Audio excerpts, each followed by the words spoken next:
Salut à tous, soyez les bienvenus sur la chaîne qui déboîte, et soyez les bienvenus pour cette première vidéo de l'année 2021. Et quoi de mieux pour commencer la nouvelle année que de tester un bon vieux gros smartphone chinois.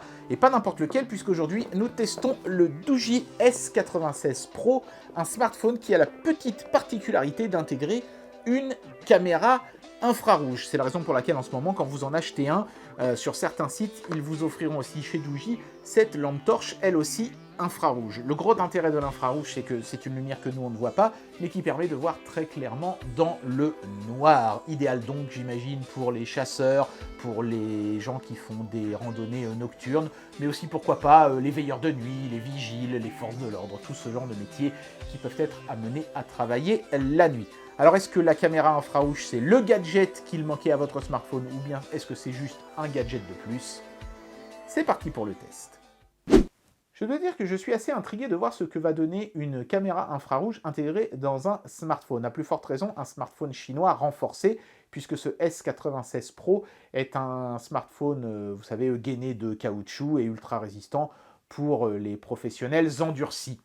Comme il y a une caméra infrarouge, sur certains sites, c'est le cas notamment d'AliExpress au moment où je fais ce test, je ne sais pas si l'offre sera toujours valable quand vous verrez cette vidéo, hein, vous irez voir le lien dans la description de la vidéo, mais ils envoyaient cette lampe torche infrarouge, elle aussi, à toutes les personnes qui commandaient ce smartphone. Et cette lampe, en fait, n'éclaire absolument rien à l'œil nu, vous voyez que dalle, quand vous appuyez sur le bouton, vous avez même l'impression que ça ne marche pas, mais en revanche, avec une caméra à infrarouge, ça permettra d'y voir beaucoup plus clair que juste avec le projecteur infrarouge déjà intégré sur le smartphone. J'imagine que c'est pour ça qu'ils ont intégré cette caméra. On fera un essai, hein, je me mettrai dans l'obscurité, j'essaierai de filmer quelque chose qui est un peu éloigné, avec et sans la lampe torche. Mais voilà, on ne va pas se concentrer sur la lampe torche aujourd'hui, mais sur ce smartphone. Alors c'est parti pour le déboîtage.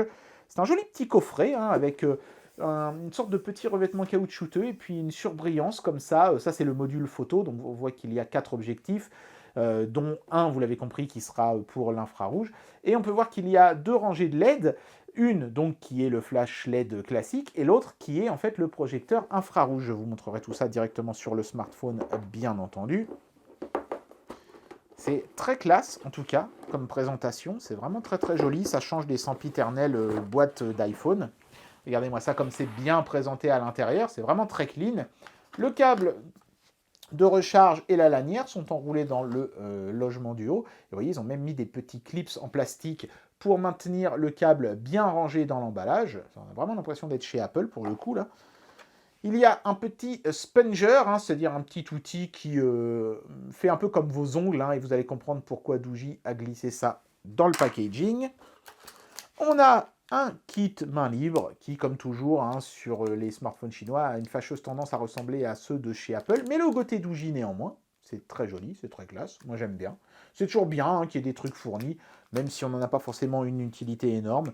Voilà, ça a le mérite d'être dans la boîte. Et puis on a le chargeur. Voilà, Doogee fait partie de ces marques qui nous fournissent encore un chargeur. Et en plus, c'est un chargeur Power Delivery. Regardez ça, il est capable de balancer du 12 volts et donc du 18 watts. Ça, c'est vraiment très très cool. Bah, parce que voilà, hein, en général, quand c'est vendu séparément, ce genre de truc, bah, mine de rien, ça a quand même un certain coût. Ici, on a la dock du smartphone. Regardez-moi ça comme c'est bien présenté. On a des petits manuels et tout. Alors, le manuel d'utilisation, c'est un vrai booklet. Voilà, en plein de langues, y compris le français. C'est très très bien fait, c'est très très bien illustré. Voilà. Ça, c'est vraiment très cool. Moi, j'aime bien les bons vieux manuels à l'ancienne comme ça, qui font comme un bouquin. La carte de garantie, classique.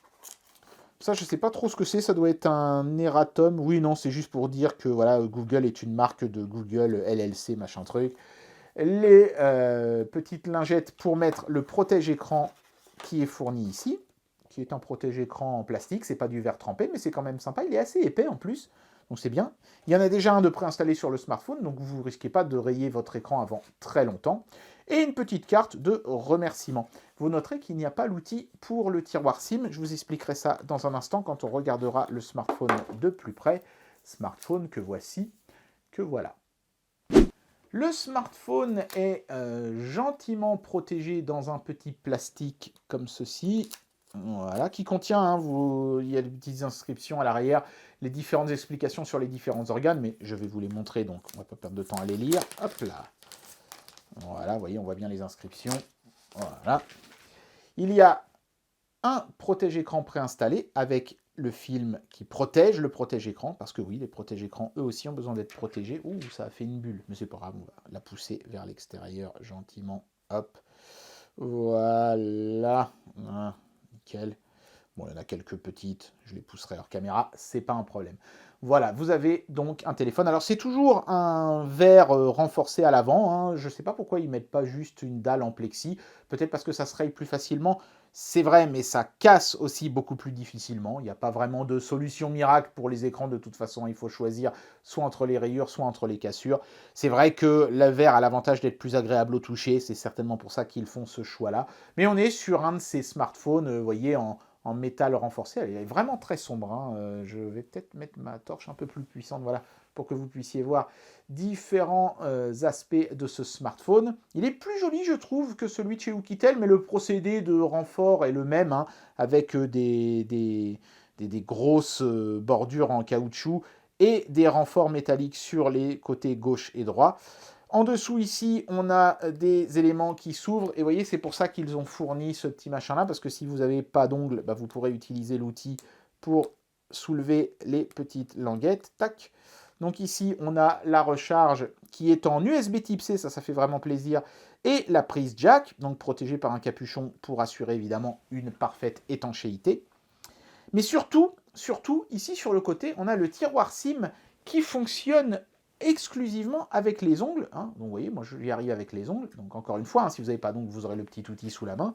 Et ça c'est super génial parce que du coup on accède, hop là, aux deux emplacements pour SIM plus micro SD sans avoir besoin d'un outil sous la main. Donc si vous êtes un globe-trotter qui change très souvent de pays, donc voilà, vous pouvez déjà mettre 2 SIM, mais admettons que vous voyagez entre 3 pays fréquemment, et ben vous pourrez facilement, sans avoir besoin à chaque fois de chercher un trombone à déplier, ouvrir le tiroir SIM et accéder au SIM. Sinon, dans sa répartition, on est très proche de ce que faisait déjà Oukitel, c'est presque même, j'ai envie de dire, une copie carbone. On a un lecteur d'empreintes sur la tranche ici, le bouton power, les boutons volume, tout ça c'est en métal très costaud. Et sur le côté ici, on a un bouton qui est entièrement programmable. On peut y mettre le dictaphone, la lampe torche, l'appareil photo, n'importe quelle application qu'on veut, ou une fonction système, même comme couper le son par exemple du téléphone. C'est absolument génial. Et puis donc, le gros intérêt de ce smartphone, c'est son module photo, qui est cerclé de métal, qui est absolument magnifique, avec ici le flash, ici la torche infrarouge, et les modules photo. Donc il y a un triple capteur photo, plus le module infrarouge. Je crois que le module infrarouge, c'est celui-ci ici, mais je ne suis pas sûr. Autre petite chose, ce téléphone intègre, vous le voyez en surbrillance ici, le NFC. Vous pourrez donc faire vos paiements Google Pay, par exemple, avec ce smartphone de chez Doogee. Je trouve le design de cet appareil assez intéressant. On est sur quelque chose d'épais, mais il y a une batterie de 5500 mAh là-dedans. En plus de ça, ils ont mis un gros proco de chez Mediatek. C'est pas le truc qui va rivaliser avec les tout derniers Samsung clairement, mais on sera un bon cran au-dessus de ce que faisait Oukitel en termes de perf avec ce smartphone. Il est aussi un petit peu plus cher, forcément.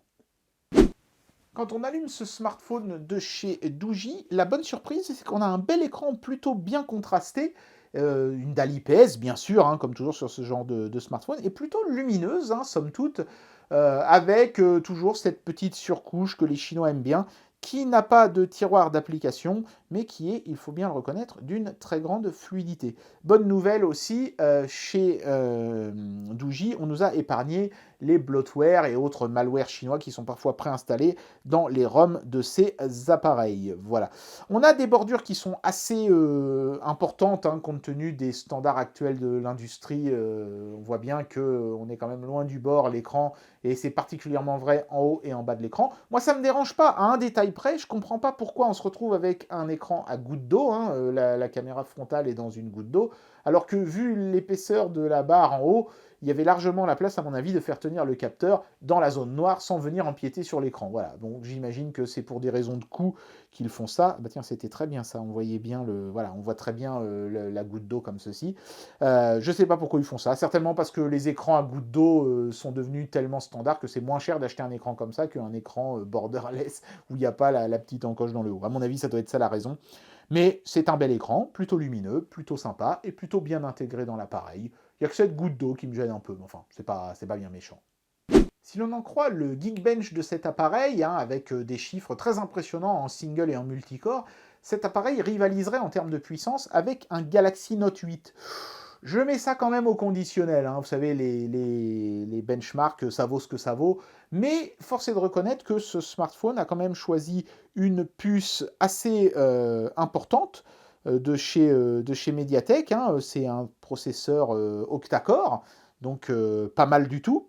Les performances seront très satisfaisantes pour un smartphone de ce type-là, renforcé, où en général, on favorise le côté costaud, solide et endurant au côté performant. Donc ça fait plaisir de voir un petit peu de perf dans un smartphone comme ça. Ça rivalisera pas, encore une fois, avec les tout derniers flagships à 1000 €, évidemment, mais déjà, d'une, on n'est pas dans cette gamme de prix-là du tout, et de deux, on n'est quand même pas si mal loti que ça. Cette grande puissance se paye un petit peu au niveau de la batterie, parce qu'en dépit du fait qu'il y ait une très très grosse batterie sur ce smartphone, il tiendra un peu moins de 13 heures, 12h44 comme vous pouvez le voir ici, avant d'avoir sa batterie complètement déchargée en étant screen on. C'est un bon chiffre sur un smartphone classique, mais comme là on est sur un smartphone qui est quand même épais, on aurait pu espérer avoir 15 ou pourquoi pas même 20 heures d'autonomie, et là on est à 12h44, un chiffre qui est honorable, mais qui n'est pas aussi bon qu'on aurait pu le penser, de par le fait que cette puce Mediatek est plus puissante que la moyenne des smartphones renforcés comme ça. Les performances sans fil n'ont pas été oubliées non plus, puisque le Wi-Fi de cet appareil, compatible Wi-Fi 5 bien sûr, peut friser les 250 mégas, ce qui est franchement excellent. Bien des smartphones de grande marque n'arrivent pas à de telles valeurs, et là, c'est absolument magnifique. Mais on a aussi de très bonnes valeurs en 4G, hein, avec jusqu'à 33 mégas en descendant. Alors, évidemment, ce ne sont pas des valeurs de fou, mais j'habite Évreux, hein, excusez-moi, c'est pas encore la civilisation à 100% ici, vous savez, on est un petit peu, comme dirait Giroud, on est un petit club, nous, ici, hein, donc on n'a pas une 4G de fou. Je peux vous dire que 33 MB de 4G à l'endroit où je me trouve, c'est loin d'être pourri. Donc ce téléphone capte bien la 4G et très bien le Wi-Fi. Donc, vous pourrez surfer confortablement sur un tel appareil. Ça, c'est très bon. Voyons maintenant comment va s'en sortir le GPS.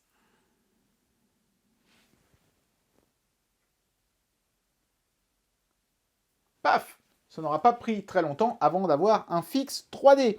Qui plus est, en intérieur, même si je ne suis pas très très loin des fenêtres, c'est vrai dans cette pièce, néanmoins, il y a quand même un toit au-dessus de ma tête, donc très bon résultat, vous pourrez vous servir de ce GPS. En plus de ça, bien sûr, comme c'est un téléphone pour baroudeur, il y a une boussole intégrée, donc tout fonctionne nickel là-dessus aussi.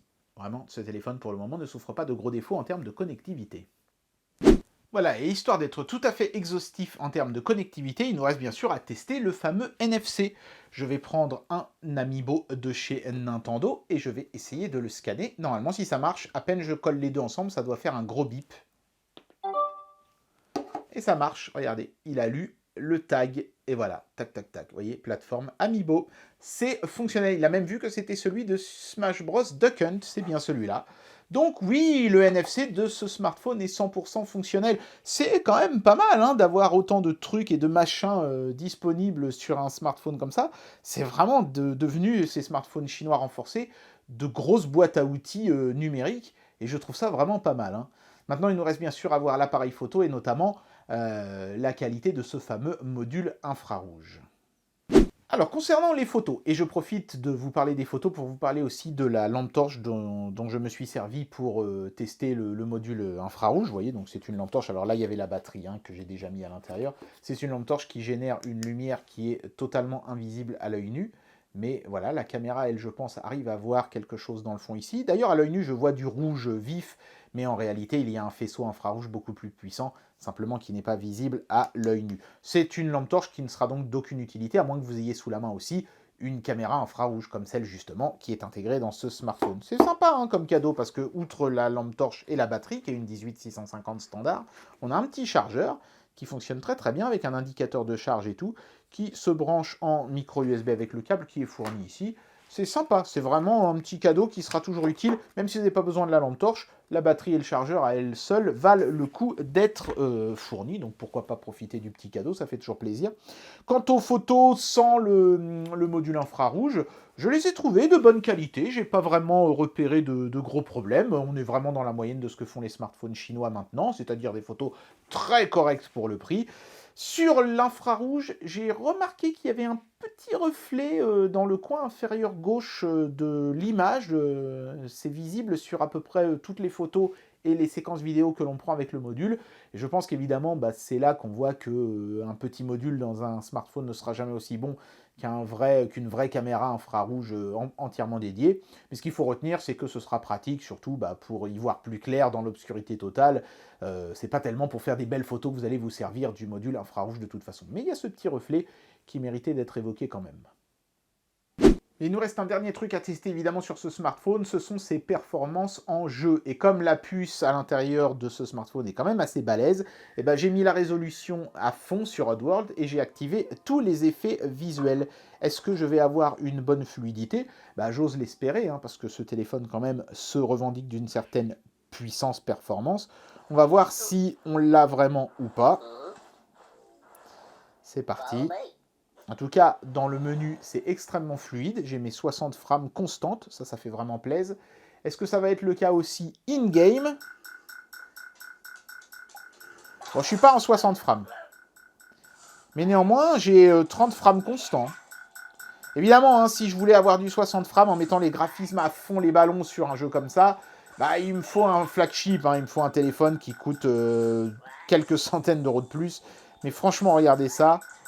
C'est totalement jouable. Il n'y a vraiment rien à dire.